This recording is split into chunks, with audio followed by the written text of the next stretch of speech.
Интернет переполнен советами о том, как приучить малыша к горшку, какие хитрости использовать, с какого возраста начинать. Целые инструкции пошаговые составлены для родителей.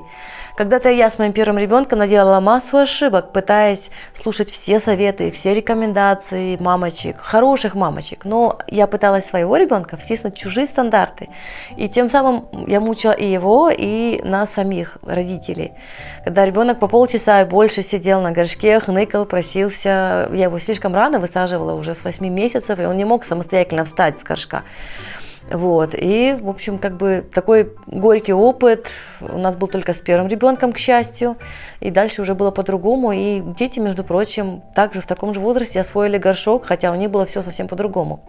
Прежде чем я скажу самое главное, что поможет вам решить вопрос с приучением вашего малыша к горшку, я хочу поделиться буквально в 2 словах моим личным опытом многодетной мамы в этом вопросе. У нас 6 детей, и у каждого своя личная история приучения к горшку. Кто-то раньше, кто-то чуть-чуть позже научился этому, с разницей примерно в полгода. Кто-то начинал с горшка, кто-то категорически был против горшка и предпочитал использовать сразу унитаз со специальной детской вставкой. Но научились все этому делу. Кроме младшего 2-летки, он у нас еще в активном процессе обучения и делает свои успехи в этом. Я думаю, что скоро уже у него промахи в этом деле закончатся, и будет все хорошо. С каждым ребенком мы все больше расслаблялись в отношении этого вопроса. И все очевиднее нам было, что когда приходит время, ребенок практически самостоятельно и интерес проявляет, и овладевает этим искусством в считанные дни.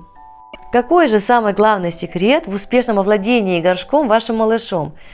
Самое главное, что следует помнить и знать любой маме, а особенно молодой и неопытной маме с первым ребенком, это то, что ваш малыш уникальный.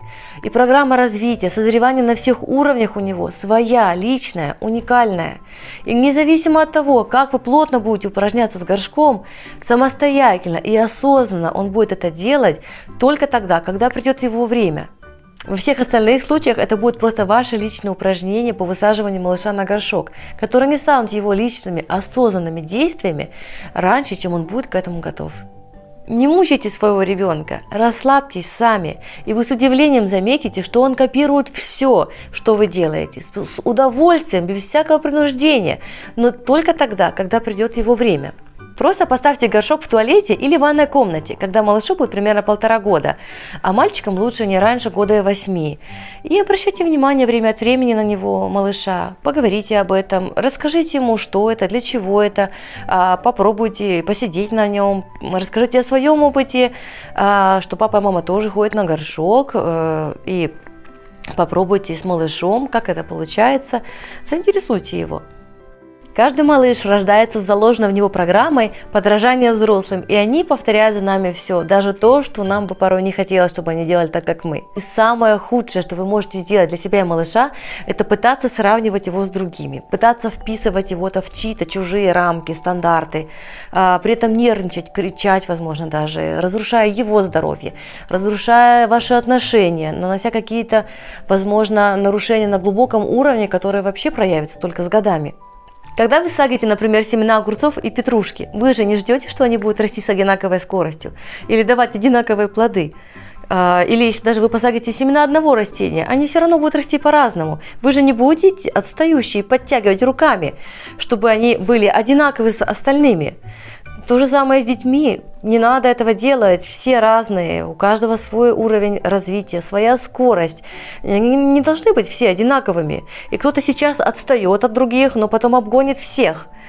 Поэтому просто расслабьтесь и наслаждайтесь жизнью со своим ребенком, со своим малышом, с теми успехами, достижениями, какие у него есть сейчас, на сегодняшний день. Показывайте ему хороший пример, свой пример, личный. Потому что дети не поступают так, как мы учим их словами. Они всегда поступают так, как мы делаем сами. Ну и пусть он научится чуть позже пользоваться туалетом, чем ваш знакомый соседский малыш.